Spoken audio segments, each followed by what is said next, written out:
It's today in EVE Online, April 28th, 2020. This is Matterall. So we are going to be looking at the statistics this morning, see what's going on out there. Seen a few interesting things already. We'll get to those in just a minute. But first, let's go through the most violent systems in the last 24 hours. Looking at the last 3 hours first, we can see there's not much activity except here in Aquarius. There seems to be a bit of a fight in the last 3 hours at ATAC 5. I believe that's near the top Aquarius. Let's look at that on the map. I'm familiar with that system. No, I'm wrong. It's not it. I was thinking of A2 TAC over here. This is A5, which is in a pocket. So something happened there in A5. I'm not going to look into it. 160 ships isn't that much. So that's what's going on immediately at this time within the last 3 hours. Let's look at the last 24 hours, which gives us a broader idea of where the activity is. Top of the list for systems is Providence at H6 TAC. I believe the pirate faction that belonged to the pilot Fortizar, not faction Fortizar, but just Fortizar, that belonged to Noir, which is a mercenary group, was under attack by CVA, and I think Noir plus Wrecking Crew and a few others dissuaded CVA from continuing to attack that pirate outpost, so it's been saved. That was a few days ago, but we might see some residual activity in H6 TAC. Let's look at where that is in Providence. This belongs to some territory in the northern part of Providence that's taken over by non-CVA groups. If we look at sovereignty, we can see that this belongs to TRC here. TRC is hostile to the locals. I believe this is the Rogue Consortium, and if I'm not mistaken, mostly Korean. Let's go to their overview of their alliance.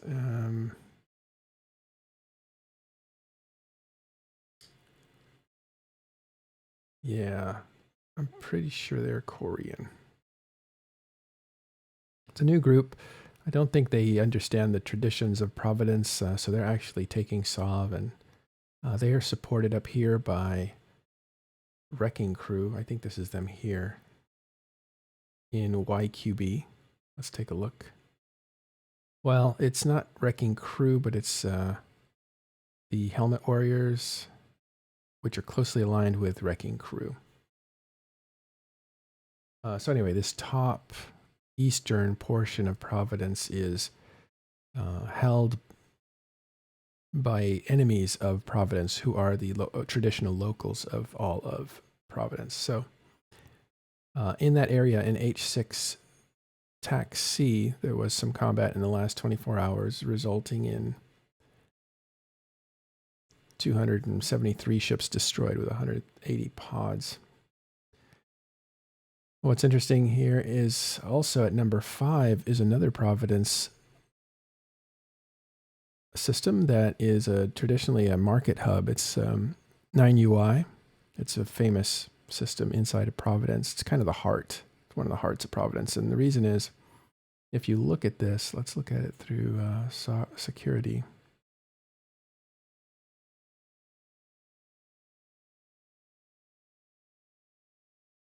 That's interesting. Security's not lighting up. Must be busted right now. Oh, it's all nullsec, so it's all gray. Well, anyway, the point is you can see it sitting right in the middle here. I can zoom in on that, I think. Right in the center there. You can see that it is a system that everything comes into from other regions. So anything from Tashmerkan will go along this pipe here into 9UI. Anything from Derelict region will come through this pipe here and end up at 9UI. It must cross 9UI in order to get to the rest of Providence. And finally, the third is Devoid, which is Marian space. You have to follow this pipe to get into Providence. They all cross in 9UI. That's why that was a traditional market hub and trading station. So anybody going anywhere needed to go through there. Even Catch is right next to 9UI. So that's an important system for Providence. And it looks like right next to that system in H6 is where that combat was. Let me do kills in the last 24 hours. Let's switch to that.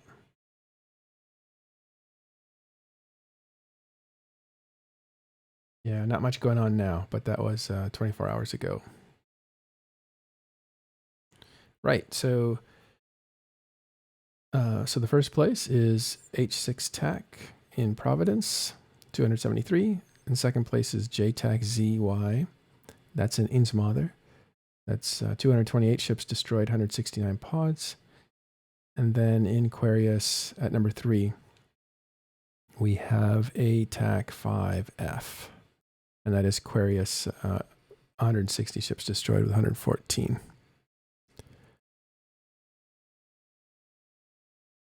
Okay, the most dangerous, most violent regions in EVE Online. Forge is at the top of the list for Empire Space, as usual, with over 3,000 kills. We've seen that number go from 3,000 to 5,000 kills, sometimes a bit lower. It's just a lot of destruction, mostly in the massive trade hub of Jeddah, where lots of ships are destroyed because they are war decked, and people play fight and that sort of stuff too. So those are inflated numbers. So in Empire region, you have the Forge at the top spot, over 3,000 ships destroyed. Lone Trek, 3,100 ships destroyed. Now that's interesting. Why didn't that get first place? Because there were more pods destroyed, I see, in the Forge. But otherwise, they're about the same. It's a lot of destruction for Lone Trek. And then in third place is Domain with 2,291 ships destroyed. Normally, you don't see pods destroyed in Empire Space. It's a pretty big standings penalty. The local police don't like you to actually destroy people's pods. When you go to nullsec, where there is no space police, there's all kinds of pod destruction. Okay, most violent regions in pirate space, or we call it 00, also known as nullsec. Providence has been seeing the lion's share of ships being destroyed in the last 24 hours.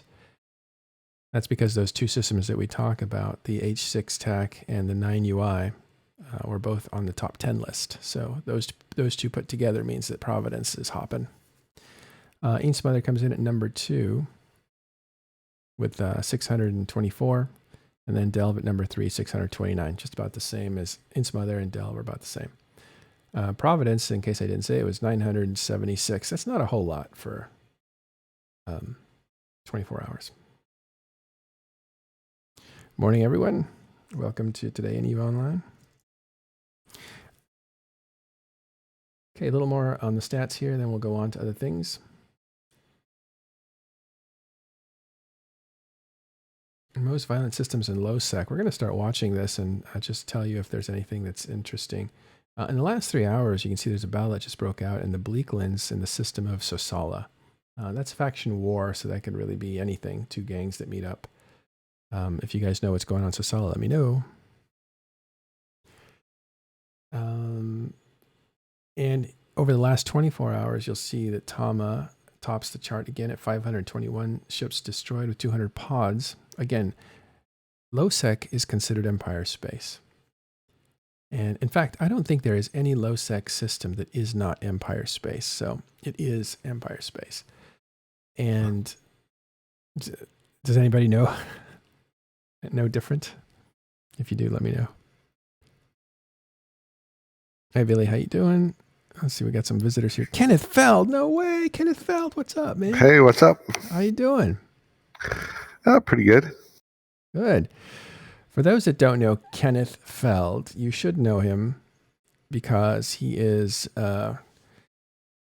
from my perspective, one of the high-profile players of EVE Online. He is an incredible, as far as scale, market trader and industrialist.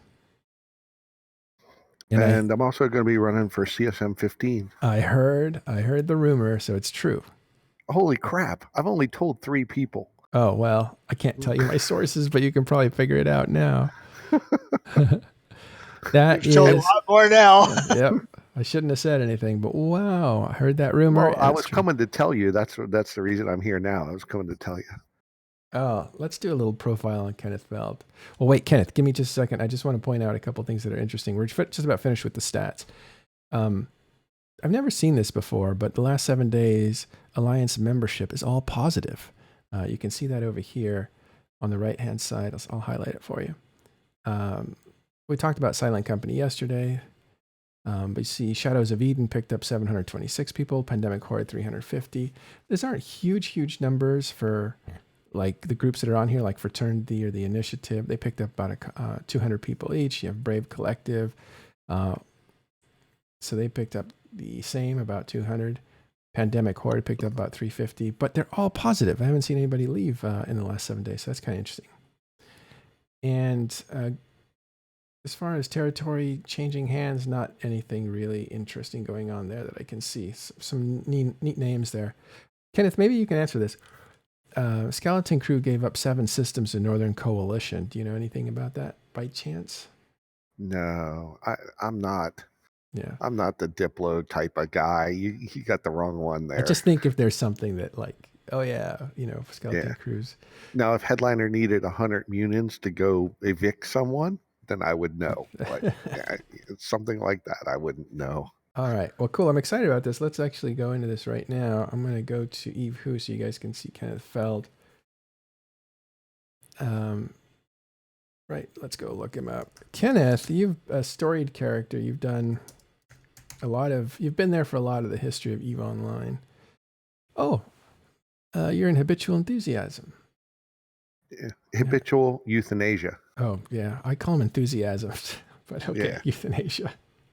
Yeah, that kind of disturbs my wife, by the way. Yeah, the euthanasia. Yeah, she's a nurse too, so. Yeah, not great. All right, Kenneth, let's talk about you. You're running for CSM, which I think is great. You're a big brain player. You take on. Well, why don't you describe yourself in case I'm describing it differently? Well, Steve Ranukin, I don't. Steve isn't running anymore. So there needs to be a serious voice for industry, for one. 2, PL hasn't had a candidate in the past couple times. Mm-hmm. One of the reasons I didn't run before was because the big reveal at FanFest and being in April and that kind of stuff. And April is a very, very, very difficult month for me to travel other than for work. Basically, my boss would just laugh at me. So now that there's going to be one big summit and they're going to, from what I understand, poll the CSM, hey, what's a good time for you to travel? So if I can make it during the summer, or which probably won't happen because that's when a lot of them aren't there, or the wintertime, December and January is perfect for me. My boss would give me 3 weeks off. He doesn't care, right? Mm-hmm. So that in itself is kind of what enabled me to be even able to run. Now I can give plenty of time on the computer and Zoom meetings or whatever anytime, but there's just certain times where I won't have a week to travel to Iceland, especially in February, March, and April. So mainly what I do for PL, hey, we need ships. Okay, here you go. And Jita is not the Jita of 5 years ago or 10 years ago. Back then, Shadu or Seamus or whoever would give Fowl or Curl or me money and say, hey, go to Jita, get me 100 of these, 50 of these, 25 of these.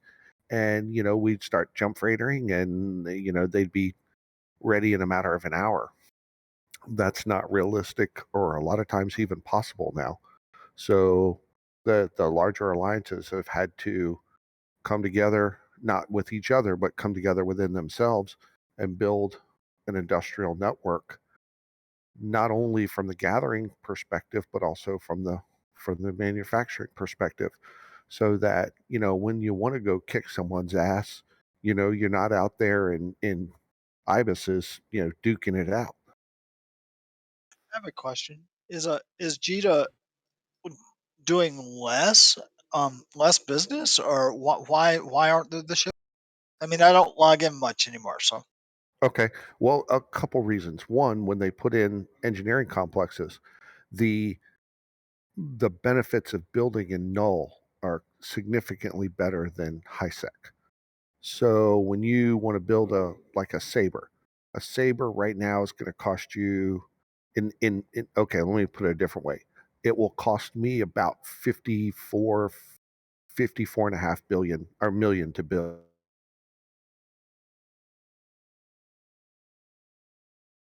Oh, did we lose your voice there? Oh, sorry. Hold on. Gotcha. Let me put it on push to talk. I'm on voice connect. Well, I'll just leave it like this. Hmm. Anyway, um, but there'll only be like 10 available for that price. The next 10 will be an average of say 75, and the next 10 will be an average of 80 or 85. There's just not the volume there. Whereas in the past, any day you could go there and just buy 100 of them, and they basically all be the same price because they're O1 isking each other to death. Well, now it's just the volume isn't there. And some ships, like command ships right now, command ships are horrible. I can build a Sleipnir for about 385, 390, sell them for 425. I'm making 10%. I'm happier than a pig in slop. And they're going in Jita for 515, 520. So that's the main reason. Well, is that difference is the quantum leap from 55 to 70 to 90, whatever, that 10 unit leap, is that because people aren't buying them, or is that because there's not the supply? Well, like sabers in general, only used in null, right? They're not used in high sec or low sec. So if the goons, the PLs, the Northern Coalitions, the Braves, the Tests, and am I forgetting someone? Or the Providences of the world are all building their own, then that doesn't leave a large market for the people to go to Jita and get them.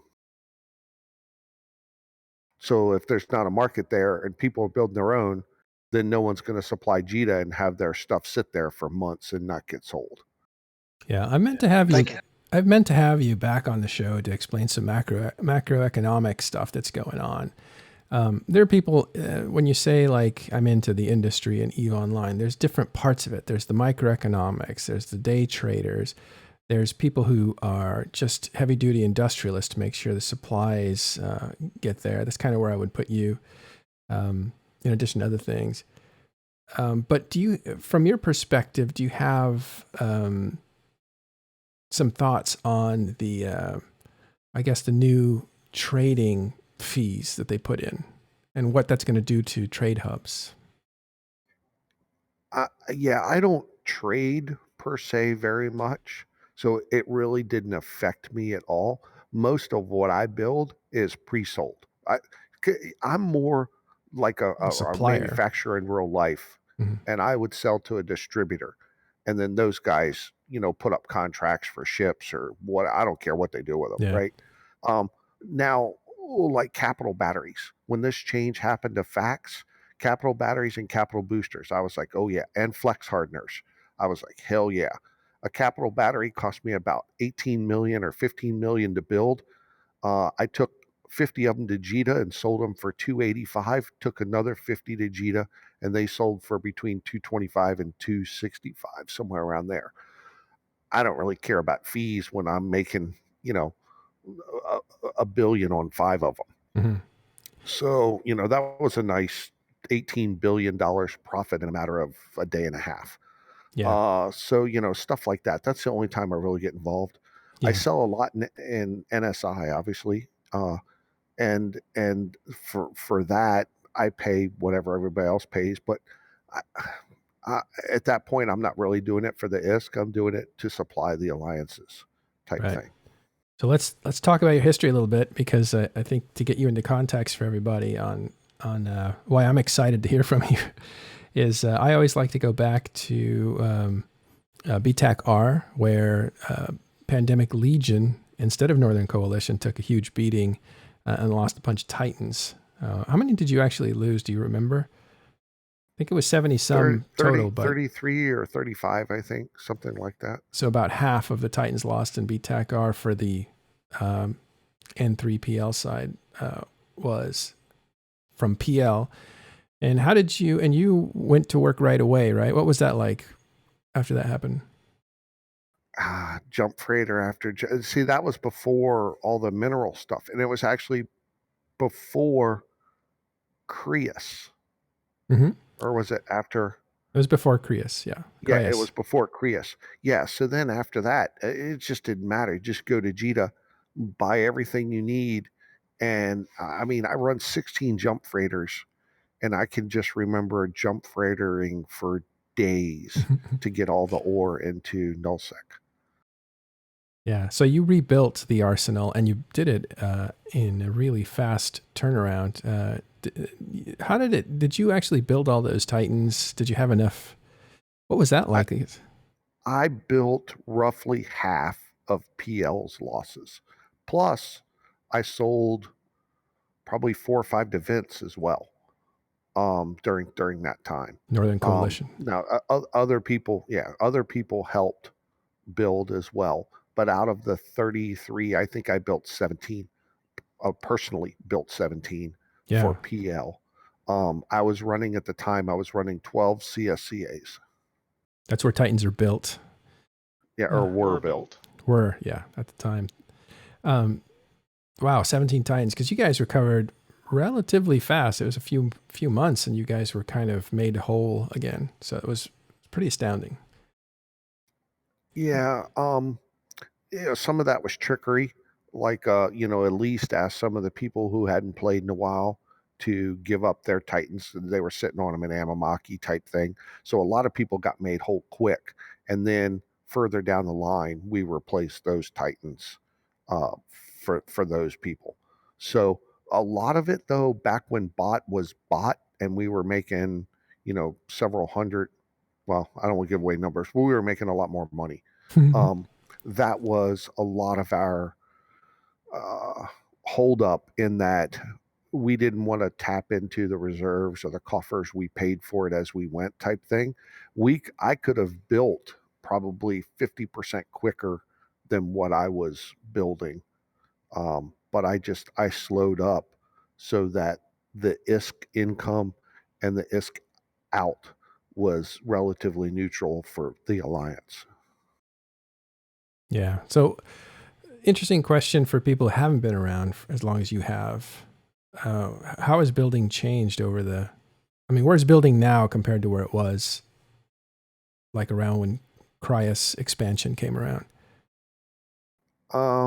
Well, the removal of slots changed everything, I think. Let's focus on that 1 second. The slots used to be a choke point for building. So only there was limited space to build. There was only like 5, let's say, factories per structure to build.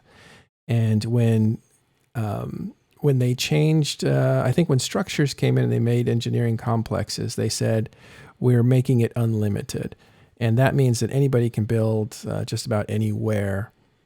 Which means that there's no bottleneck anymore. That was Creus that did that. That was long before structures. Sorry, that was like Creus, 2014. Right. Okay, I was going to say that, and then I thought, well, it couldn't be Creus, so I second guessed myself. But anyway, that lifting that bottleneck, that's when things changed.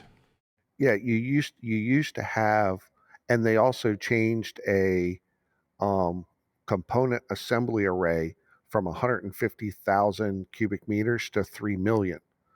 So my workflow, just to give you an idea, my workflow was 5 of every capital component BPO, but you had to have 6 of the doomsday mount BPOs, because in order to make the numbers work out, you with the 150,000, you could build fewer doomsday mounts than any other BPO, and they all took 486 or whatever it was. So when you divided that out by 5 for everything else, if you divided it out by 5, you could not build that many because you could not put enough minerals in the component assembly array to build that many doomsday mounts because they just take more minerals. So everyone had one extra. So I had 15 of every component BPO, but I had 18 doomsday mounts. Um, so that way I had 3 sets of Titans in build at all times. And it only took about 4 days. So you could roll that over and get 21 Titans a month. Yikes. But then, so when they raised their component array to 3 million, now you could build basically a zillion of anything. So it made it so much easier to build. You could roll that back and use 2 or 3 sets, and you wouldn't need the extra doomsday mount, and then you could roll it over and get yourself up to 30 to 33 Titans with the same amount of BPOs. So it gives you an idea of like how the top came off of building capitals, doesn't it? Or Oh super yeah, capitals.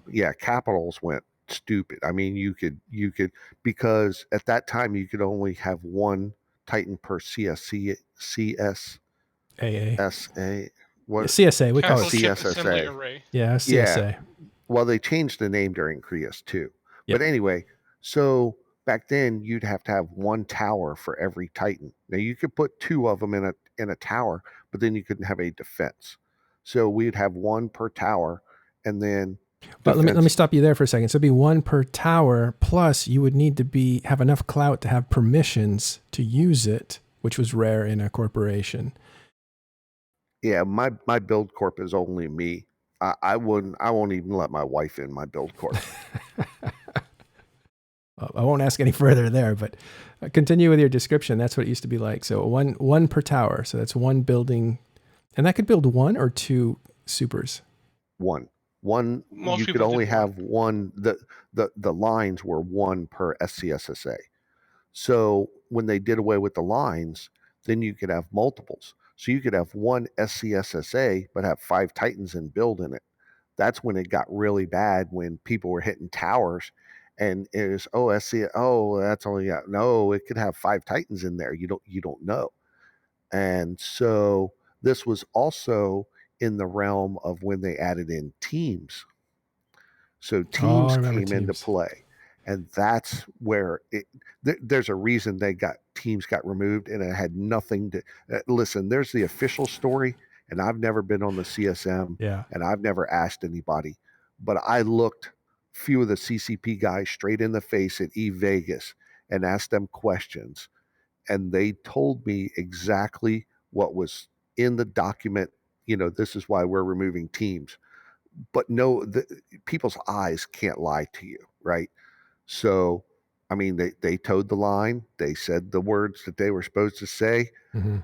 but I knew that they knew that was wasn't crap. it. Right. So Yeah. let me clarify that, because it actually came up. I forget where. Oh, it was a show with Probably Aerith. No, it wasn't Aerith. It was I forget his name. Kenneth. No. But anyway, they had CCP Ratati on. It was the Push to Talk show, and you had I forget, one of the editors for INN said, here's the real reason that teams went away, because Ratati didn't even know. Like, it wasn't noted down on why they got rid of teams. And what was said wasn't actually the truth. I mean, I don't know if it was the actual truth, but why did they get rid of teams? What would be the real reason? You might want to explain to the viewers what teams actually were. Let's start there. So teams were some randomly selected NPC helpers that you won in an auction. So it would have 4 attributes. The attributes could either apply to something you build: ships, fuel blocks, modules, fighters, drones, this kind of stuff. Consider that the large scale. And then it would also apply to components: capital components, advanced capital components, which is they're only used for jump freighters, and also T2 components. So the components, correct me if I'm wrong, Billy, they were 0 to 10% for the components, and then the actual ships were like 0 to 5%, I think. And that was just added straight to your ME. So if you had a 10% bonus to a component, it was like your BPO went from ME10 to ME20. And like we could say when and PNF was building with me, when we were jamming in Titans, we had a set of teams that was 10% to components, like 2% to supers, and 4% to Titans, I think. And we could save between 8 and 10 billion ISK per Titan by having the teams. So the reason that was given for teams to go away was the auction system. There was no snipe rule. There was nothing. 99% of the teams sucked. 0.5% of the teams were okay, and 0.5% of the teams were so OP that it was stupid. So I would set an alarm clock for 3 o'clock in the morning, and me and a couple other guys that we built with would all go in and pool our money. Okay, we can bid up to 60 billion for this team. And so we'd bid, and I think one team we won for like 23 or 25 billion. And it told you, it was public, who won or what system they went to. I would get hate mail all the time. You're stupid. You're an idiot. You bid too much money for this team and all this crap, from some low set guy who was bidding to build 5 carriers. Yet we're jamming 75 Titans through on the same team. Yeah, I was bidding against you for some of that. Basically, it was an incredibly broken industrial asset to have, and yeah, that's why they went away. But the reason that they gave was because it wasn't fair, and there was no also snipe somewhat rule true for the auction. Oh yeah, I'm not saying it's not true, but that was the reason that they gave. But the real reason was they were broken beyond belief, and the guys who knew how to exploit it were making hundreds of billions of ISK, and no one knew it except for about 50 people in the game. But they react. Well, Eve has the best min-maxers in the world. I mean, we did. But that happened. So the reason was literally stupid. The reason we're talking about it is because that's a mechanic that kind of came in as a feature with Cryos expansion, and then was really a few months later they said, yeah, we're taking it out because our new motto is we don't leave bad code in the game, we don't leave bad gameplay in the game. So they kind of celebrated it as the first time CCP made a hard decision and took something out of the game instead of letting it sit and languish and linger and be complained about. They said that it was sniping and the auction, and they didn't want to put more work into it, so they were just going to take it out. Correct. But the truth is, that was the official CCP. This is the reason we're removing it. But the truth is, you were making out like gangsters with it, and it was maybe lopsided, giving you too much of an advantage. Yeah, Jimmy Hoffa would bow down and call us kings.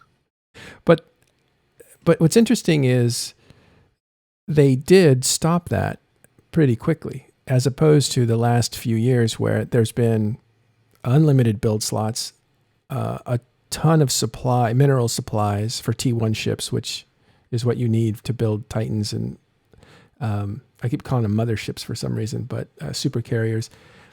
And that wasn't really throttled in any way for a long time. It seemed like that was allowed to continue for a long time, as opposed to when they took out teams rather quickly. I think the difference there is the Rorquals being OP, infinite minerals and all that kind of stuff. That was the same for everybody. Whereas the teams were much more isolated. It was more of an exploit type of knowledge rather than everyone knows that Rorquals were OP and minerals were abundant type thing. Yeah. And I think it's lamentable because what they should have done is just taken that away from they should have taken the discounts away from, say, capital building, because I thought what was neat about teams was that it made you a strategic industrialist at the time. So you could say, my blueprints are going to sit in this station because it has good access to all these other regions. And then you could watch the market on who was being the auction market to see where the teams were going. And they would be set up at one point. And you could say, oh, I'm going to build drones this week, and that is, 7 jumps in this direction. So I'll deploy blueprint copies with materials to go to that system and enjoy the benefits of whoever bought that team to be in that system. And I thought that was like active gameplay for industrialists. And the idea behind it, what was sold during the expansion was push pull, right? The push was the taxes. Teams. Yeah. No, was teams. That was your that was the pull. Push was that was the pull. I'm sorry. Yeah, the pull was the teams. The push was the install costs and your taxes. So if you put teams in this system and you pulled everybody in, then the cost index would raise to where the install fees would make it not feasible to build it anymore. That was your push pull. Yeah, which is still in the game. Yes, that is still in the game. But now, then they did the Rorqual bit, and the minerals were so abundant that install costs just don't matter. And I have pushed, and this will be one of the things I'll do on the CSM, which probably won't be real popular, would be to the install costs need to go up. If you can build in JITA or perimeter or anywhere around there with a index of 10 or 11, then nothing should be profitable, or very little should be profitable. Right now, until your index gets above 5 or 6, it just doesn't matter. Like my index in my personal system with only me building hovers between 3.5 and 4.5. So do you mean like raise the max index level? No. So like right now there's a floor. So if you go to a system and it's 0, no one's built in that system in a year, there will be some sort of install cost, right? Because they had to put in a fake floor, or your first builds would all be free. So what I'm proposing is to double that floor. So your basement is now twice as tall, and make the ramp. So what you would pay, basically, if you look at the equation, double the um, severity or double the influence of the cost index, or of the index of the system.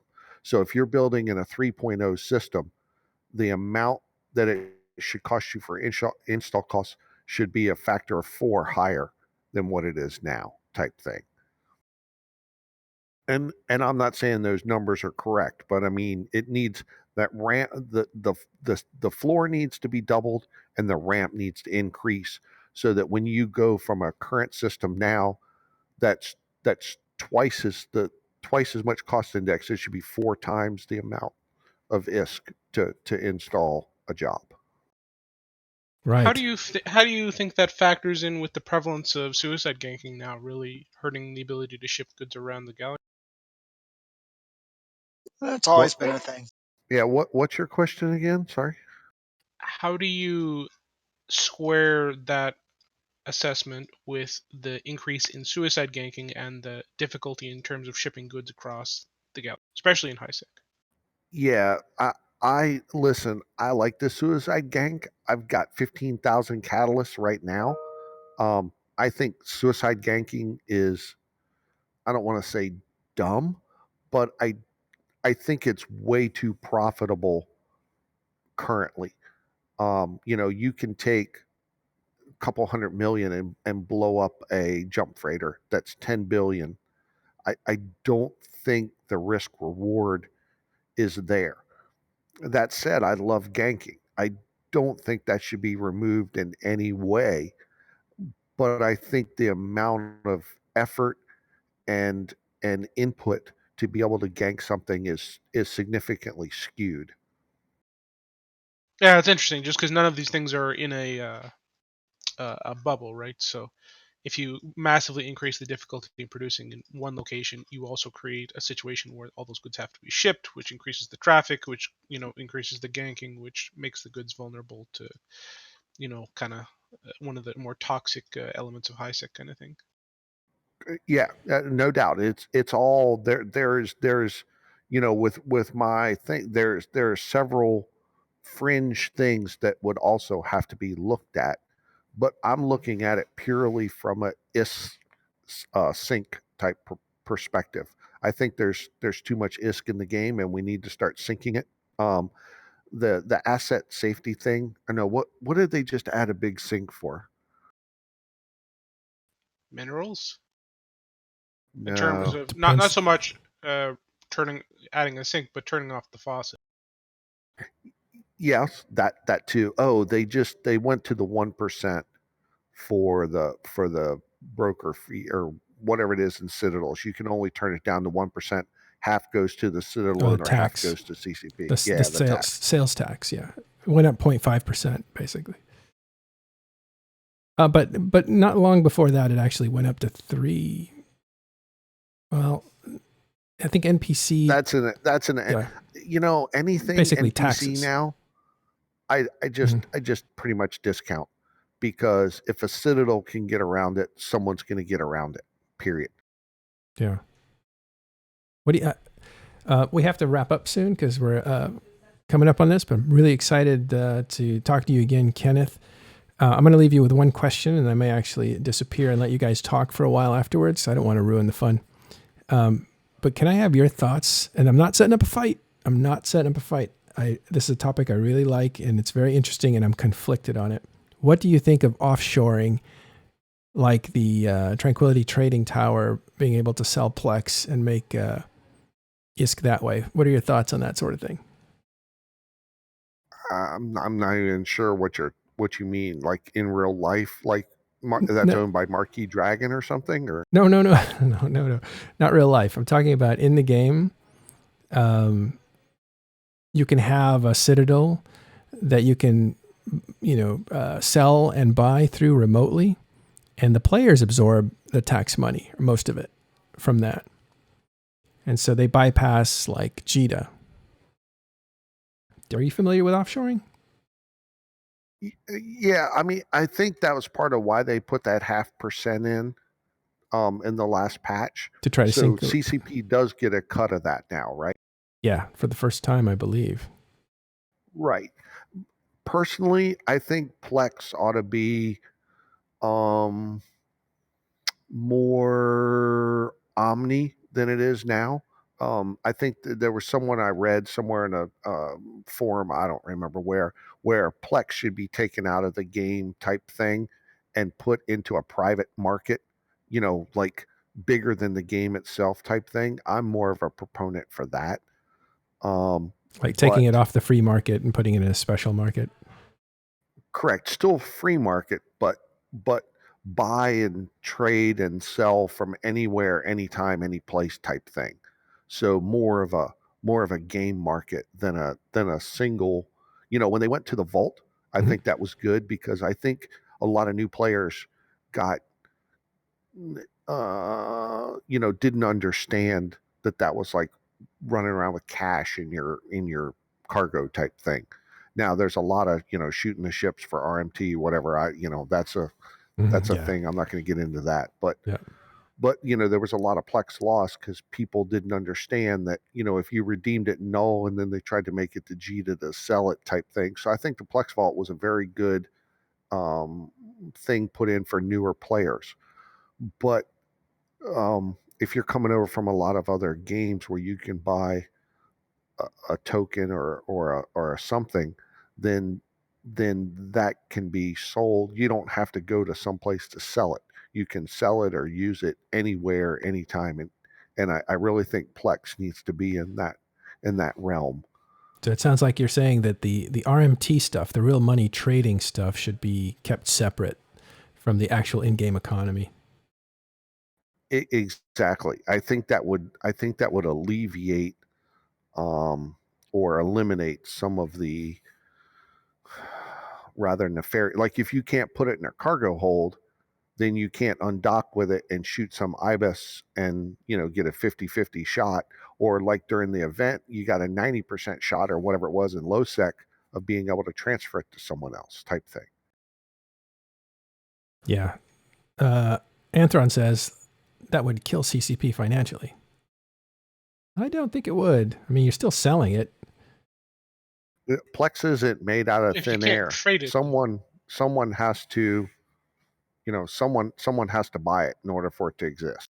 I Yeah. think I misunderstood your point. You mean take the ISK value out of Plex? No. Oh, okay. Okay, so consider it now, just like it. If you went to the TTT and you put Plex up or you bought Plex, but instead of that, you clicked on your Plex vault and it opened up a new market window, and it was the CCP Eve Plex market, and you bought and sold it with ISK there, and it worked anywhere in game. You could be in Stain or in Venal It's a and global market. trade Plex on a market that was run by CCP. Yep, Yes. I like it. It's like a global market. You still have access for it. You still can buy game time from other players. It's just a global market that supersedes region, and it takes RMT out of the hands of taxable income for players. Would Yeah, players think still of- be able to trade it up and down though? Yeah. Think of it as the NES. Only one little subset of NES is you can list your Plex for sale. People can buy your Plex, and it's all for ISK, as opposed to, yeah, that was probably a bad example, but just as a second market that works anywhere in the game, and it only buys and sells Plex. Yeah, never thought of that. And that seems like, something to consider, something plausible.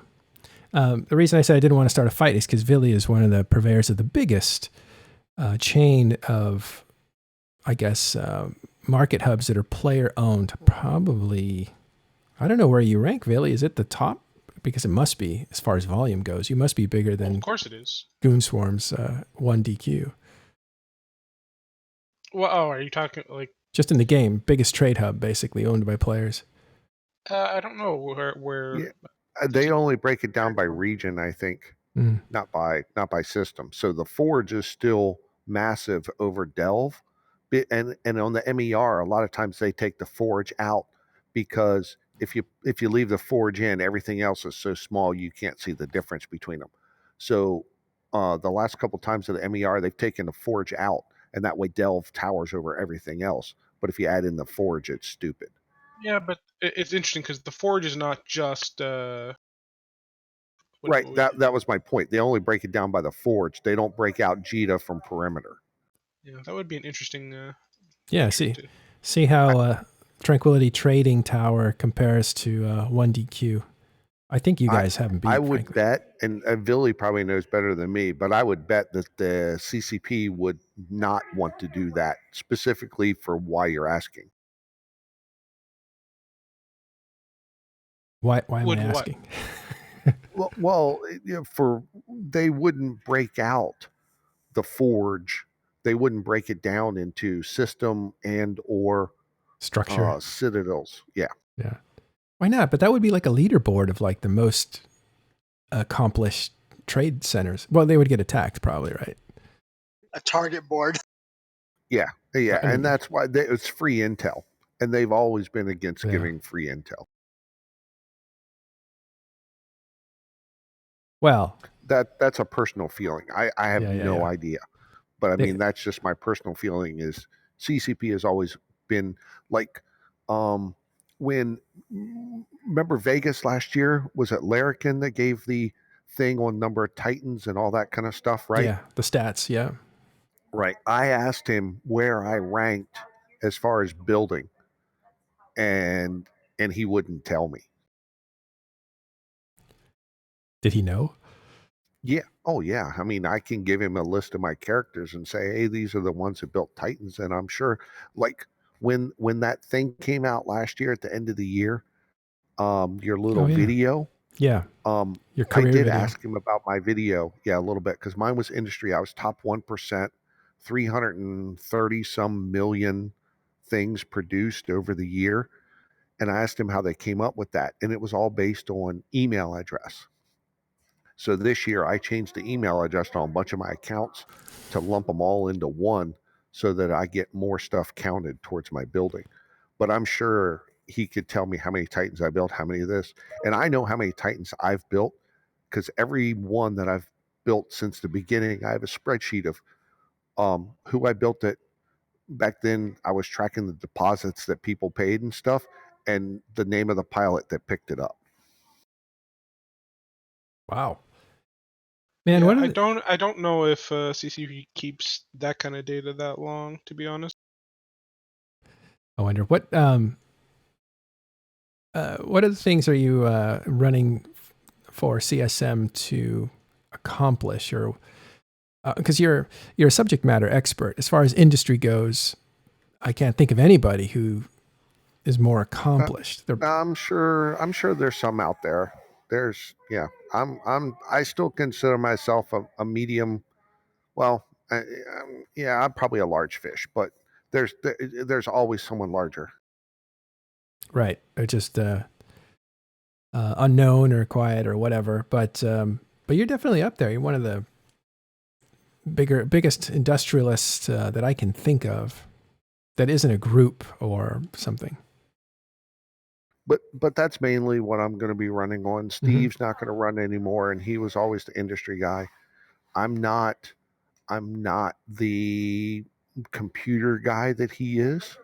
So that part of it, I'll probably have to leave to the other guys type thing. But balancing that kind of stuff, they've done some things recently, and I kind of agree with them to a certain degree. But again, I don't know the whole picture. I don't even know that the current CSM has the entire picture. From what I understand, they had a slideshow and they kind of gave them the general gist of what they're doing.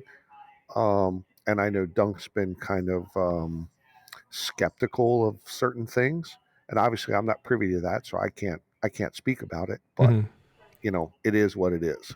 Judging by what he's written and what's in the public record. Correct. How would you be different than? I mean, what is your view of the direction that CCP is going with the scarcity and the tax changes or industry changes? Or do you like the way they're going, or do you think it's in the wrong direction? I don't know that I know enough to say that. Much like we were just talking about, I do think that limiting stuff is better. Personally, if I had the magic wand, I would do away with ore anomalies and leave belts the way they are, because that's not enough. I would roll everything into moon mining, which is pretty much what they're doing. But I would not have removed all mineral ores from moons. I would have left the moons the way they were and started monkeying with the percentages. Personally, Yeah, it's a few people really hurt by that change, and especially in wormholes. Right. Yeah, and that way you could adjust on wormholes, you could adjust on high sec, you could adjust on null sec, and you could pull the levers for the percentages and accomplish the same things, and it would do a few things, the whole push pull thing. So right now, or back then, you could just sit in one system and just roll the colossal and the large and this kind of stuff. Now they're not even worth going after, really. So if you rolled that index into adjusting your moons in that system, then that would give you incentive to continue the belts, keep the index up, roll some moons to keep your index up, so that when the good moons come around, you got the bonuses for those moons. Now, obviously, the bonus would have to be scaled in a way to not make it stupid, but that would also make your miners have to roll around your constellation or whatever to keep the index up and roll the moons, and that's how you get all of your minerals, both moon and mineral ore. Yeah, you have some skeptics here in chat. Why would you get rid of the anomalies? What's wrong with them? Well, they're infinite. Well, they've cut them back. They've also rolled back how much is in them, that kind of stuff. Um, I don't know. It's just it's kind of a tit for tat thing. When I initially had this idea, I guess you want to say, it was before the last round of nerfs. So you might need to look at I, it again. Then. yeah, I might have to look at it again and look at how they've nerfed it and the differences now. So kind of take that idea with a grain of salt type Right. thing. But it would make it more of an active thing as opposed to the anomalies, which are I consider more passive. But it's fair to say you're against like unlimited wells of water for nullsec. Like you should have more rivers instead of wells, so that you can't just sit on a well and just mine for hours in the same place. Correct. More like the farms and fields thing. You got to plant the seed, put the Athenor up on the moon, and then fertilize it, keep it, and then it bears fruit. Mm-hmm. Yeah, cool. Well, so this is the first time you're running for CSM, isn't it? Correct. That's just because conditions are ripe with what you explained earlier. Now it seems like it's feasible for you to do because you have a pretty demanding real life. Are you someone that would share that, or is that private? No, I mean most people know what I do. I fix the safety systems for commercial nuclear power plants, and most of the outages and the maintenance occurs in the springtime and the early fall. And so that's when I have to work. And, you got to pay the bills before you can play a video game. And that job has you traveling a lot, doesn't it? Correct. Yes. Yeah, it's pretty awesome. All right, Kenneth Feld, thanks very much. Please come around more often. And it's high time we do some more industry topics on Talking In Stations. A lot of different things. Most people think of like there's like the PvP game, and then there's this whole money game that's attached to it. But there are definitely layers and slices of the money game. The marketeering versus the industrialist versus the miner versus the harvester in other ways, versus the different geography there is on where you harvest and what you harvest. And then there's also the specializations on what you build, from T3 to now abyssal stuff, which is more of a craftsman artisan kind of system. I mean, there's a lot to this whole area of the game, and really they get like one representative. I mean, that's not completely true, because I'm sure Billy and other CSM members have been able to talk about industry, but they really don't get a huge amount of focus. Or, there's been several things announced or whatever. And, I talked to Steve privately and that's kind of say, hey, what about this? What about that? And I'm sure I'm not the only one. I don't mean it to sound like I'm the only one, but things get changed before the final product comes out, because I really think, as much as I didn't much care for what was his name, Grayskull or whatever. Grayscale. Yeah, I think he did dev. have a decent understanding of how industry worked, even if he had a warped view of the benefits or the scale or the magnitude of industry. He understood how the industry worked. Yeah. That particular dev went to Albion Online. That's actually where he's working now, but he was a popular Outfront developer when talking about changes. Yeah, he was also the one that thought Citadel should have warp drives and be able to jump from system to system. Did he really? I never heard that. I think he was thinking a very modular landscape, much like JITA looks now, right? Looks like it has different sections, and he thought that to replace pauses, you would have something like a power core, and then you would attach like a place to build ships next to that, and then next to that you wouldn't dock any ships, or big ships. You would actually moor them, so there would be like a tether. That's where the tether idea probably came from. So you would always pass by a Citadel and see how many Titans were sitting there moored to it, like horses near a saloon, right? You don't know how many guys are in there, but you can count the horses outside. Correct. And it would be more like you build a keep star and then you put an engineering wing on it, or a science wing, or a cloning wing type thing.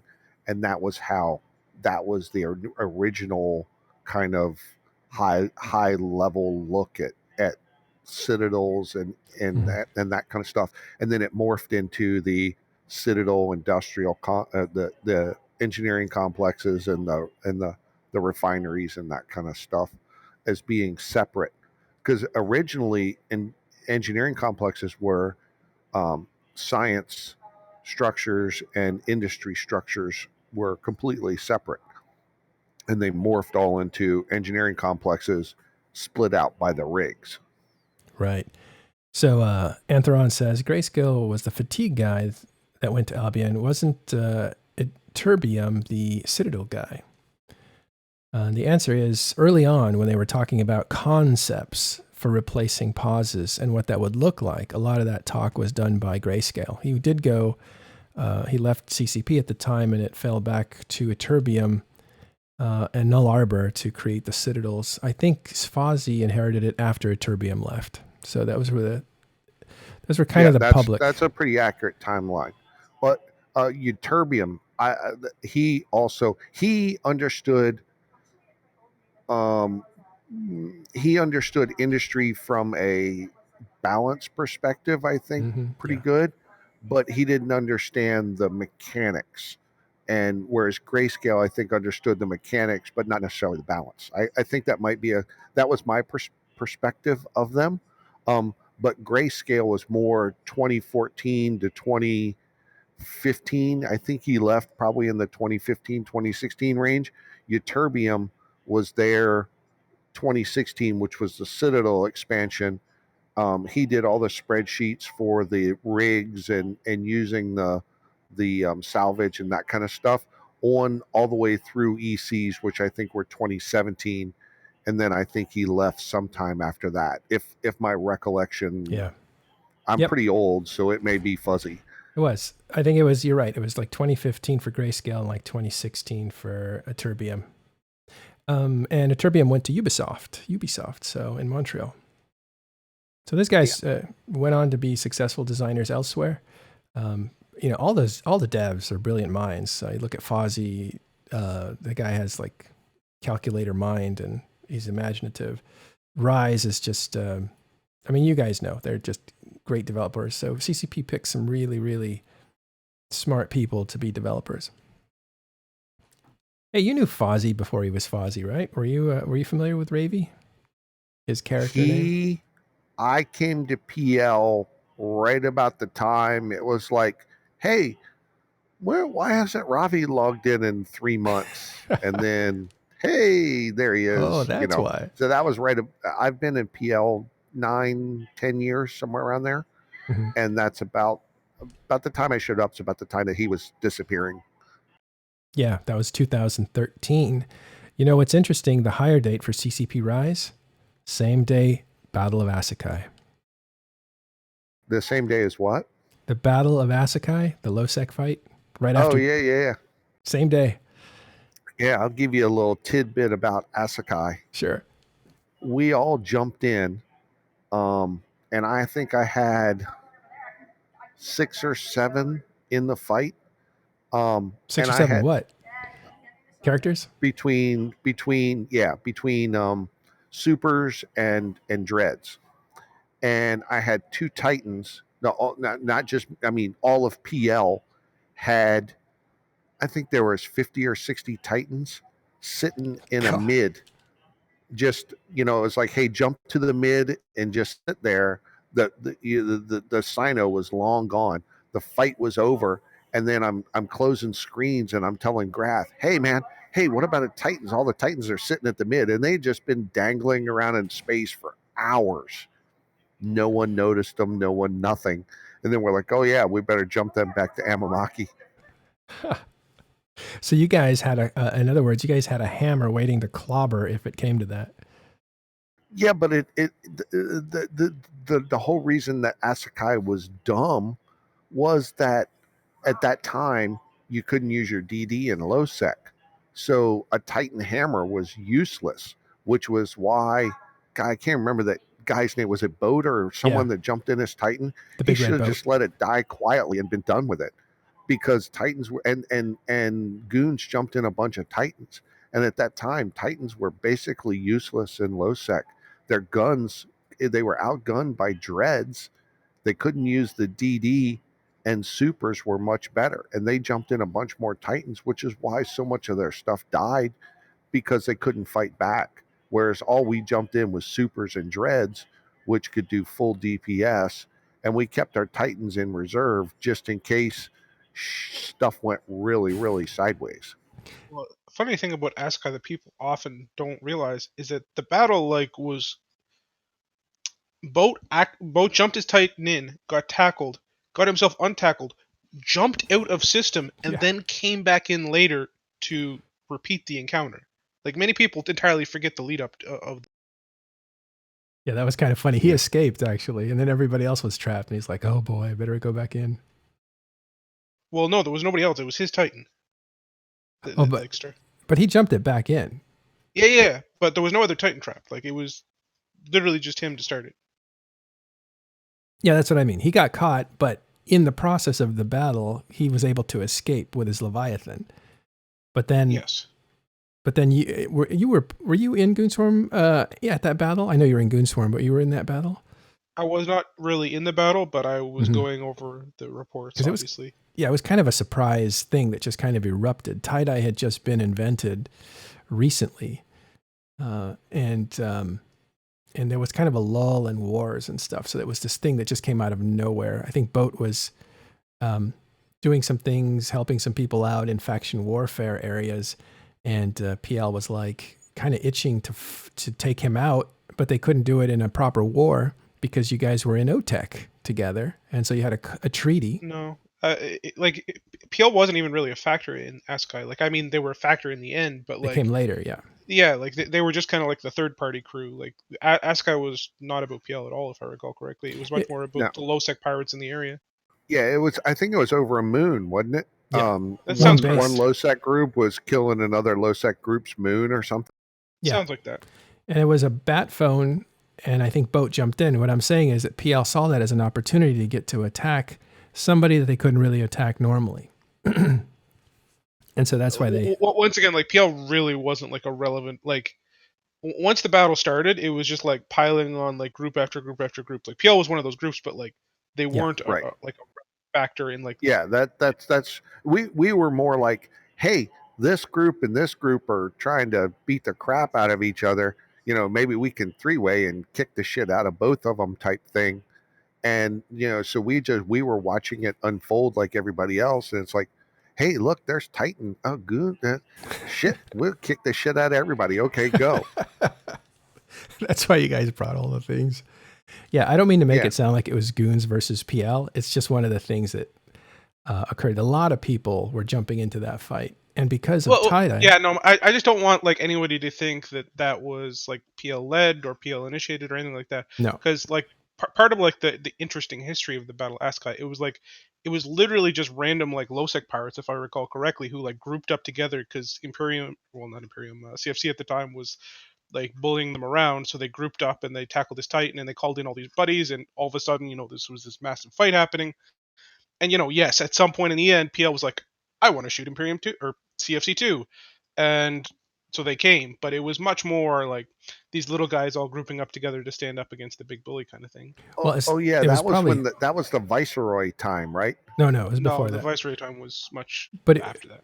But it was, yes. And so as Kenneth explains, it was probably like, hey, let's third party this huge fight. But the thing was, tie-dye had allowed that fight to slow down. And that was relatively a new thing at the time.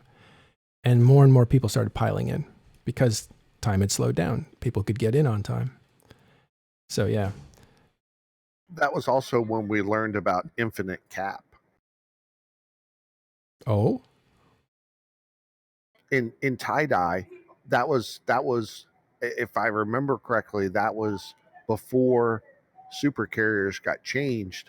So you jump in, get your cap buddy, And once you had a cap going, nothing could take your cap at that point. Like cap transfer still worked at normal speed. Oh, this okay, but spider tanking was a thing before that. But maybe the tie-dye made it impossible to run out of cap or something. Correct. It was just more so that like there wasn't really real newts in the game at that time. So when you had a super carrier that would capital cap transfer another super carrier, it created like this positive like I don't know 3,000-4,000 capacitor per like second. Like the amount of like because it was like an 80 or 90% capital capacitor transfer reduction. And like even now the ratio of like capital newts versus capital energy transfer is very high, but there was no like capital energy newts at the time, right? So it was literally just boom. Oh yeah. You're just getting so much capacitor influx per second that it doesn't really matter if you're how do I put this?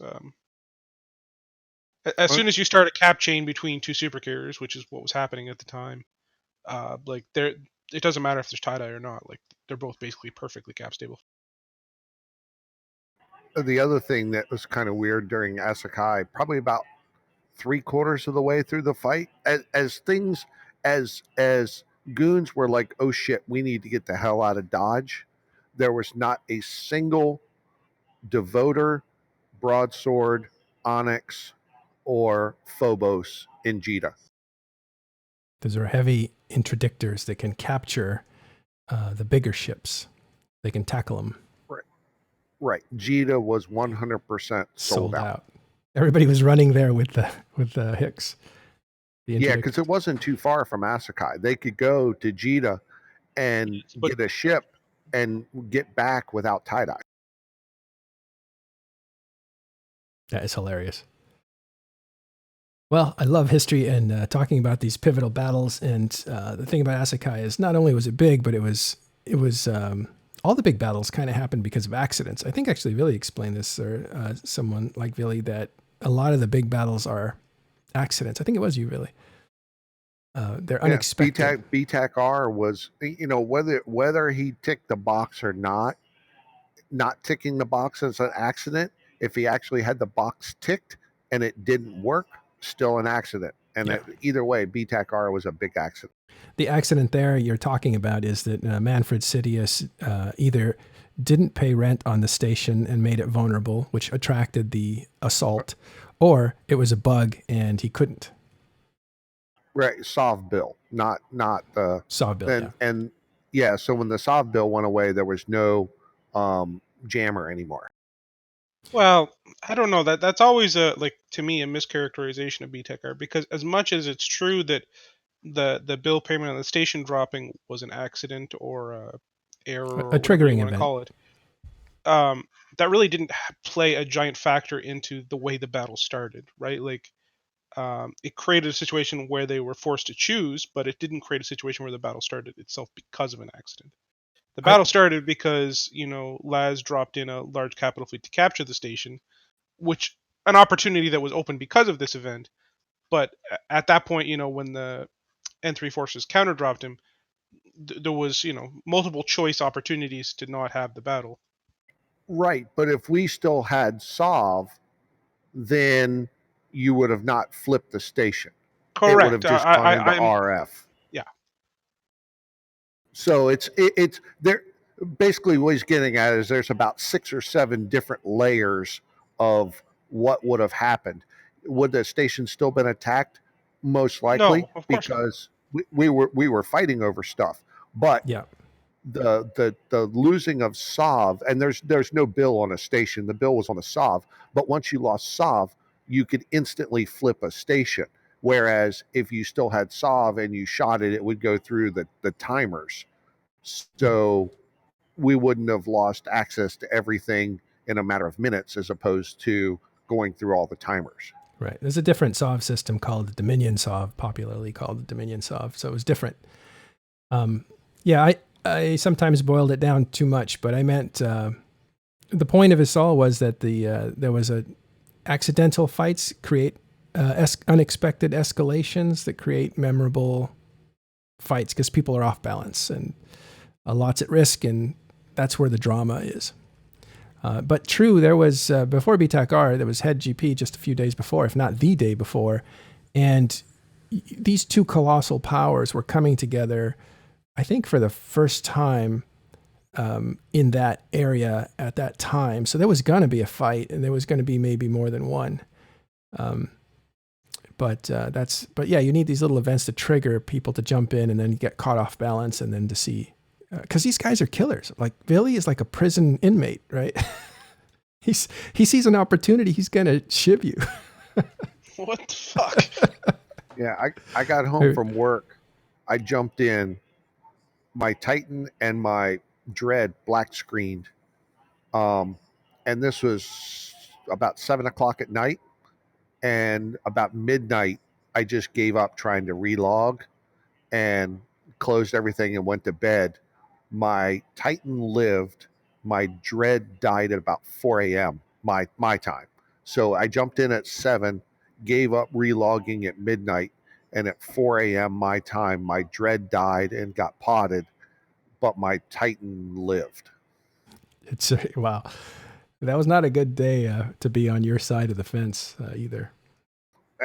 I mean, that was the biggest thing is you jump in. If nothing ever loads or you can't get it to load, that's just demoralizing. You're not fighting then. You're part of a shooting gallery. And it's, that part of it for me kind of still stings a little bit because I never got a chance to fight. So, you never know how it would have turned out different if everybody would have been able to load. And I'm not saying it was all on N3PL side. I'm sure there's a lot of goons that couldn't load as well. So you can what if until, everybody's dead. So, yeah. But yeah. That's where I lived. That was my home system. I lived in that little outpost. I didn't even know, I was part of Nully at the time. I didn't even know PL owned it. Because I think Nully transferred it to you or something. I don't know, but I wasn't aware that it was PL station. So when the error happened, I was like, why do they even own it? Well, it didn't matter if Nully owned it. Nully could have owned the station. Yeah. All that really mattered was the SOV. The SOV, yeah. Because once the SOV went away, then Joe Blow from Idaho could have won the station. The last person that shoots it is the new owner. Got it. All right. We got to go. That was fun. I'm sorry I called you a criminal, Billy. I'll take it back. I'll shiv you, Matterall. I know. He's totally a criminal. Don't feel bad. I'm not going to meet you in real life.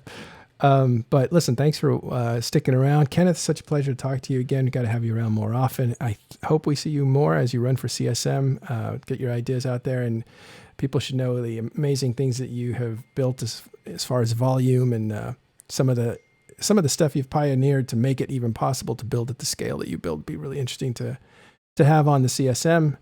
Definitely a subject matter expert type CSM candidate. Thanks everybody for. Oh, go ahead, Kenneth. You're in test now, Billy? I am. Okay. Well, then oh crap, what's his name? ProGod and them should speak about what I can do in a very short amount of time over the past couple months. Oh, I have no doubt you're a capable builder. That's not a. Generally, the people that say they can do it can do it. That doesn't surprise me. Yeah, they came north and needed some stuff, and he was ProGod was like, "How fast?" And I told him, I don't think he really believed me. And then when I'm texting him, "Hey, stuff's done," he really he didn't even have the stuff in place to accept it all as quickly as I could build it. Yeah, that sounds like ProGod, all right. All right, Kenneth, worthy of endorsement. Good luck playing the political game and trying to cross the ballot and everything. It's definitely a thing. Won't say if it's good or bad. Thanks everybody for hanging out with us. We are going to take the rest of this offline here at Talking in Stations Discord. You can find that at talkingstations.com. And I want to thank you guys, Kenneth and Billy, for hanging around, and all the other guys who are in the channel.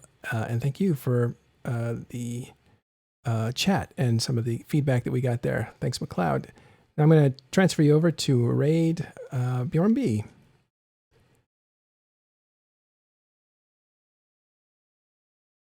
And we will see you next time.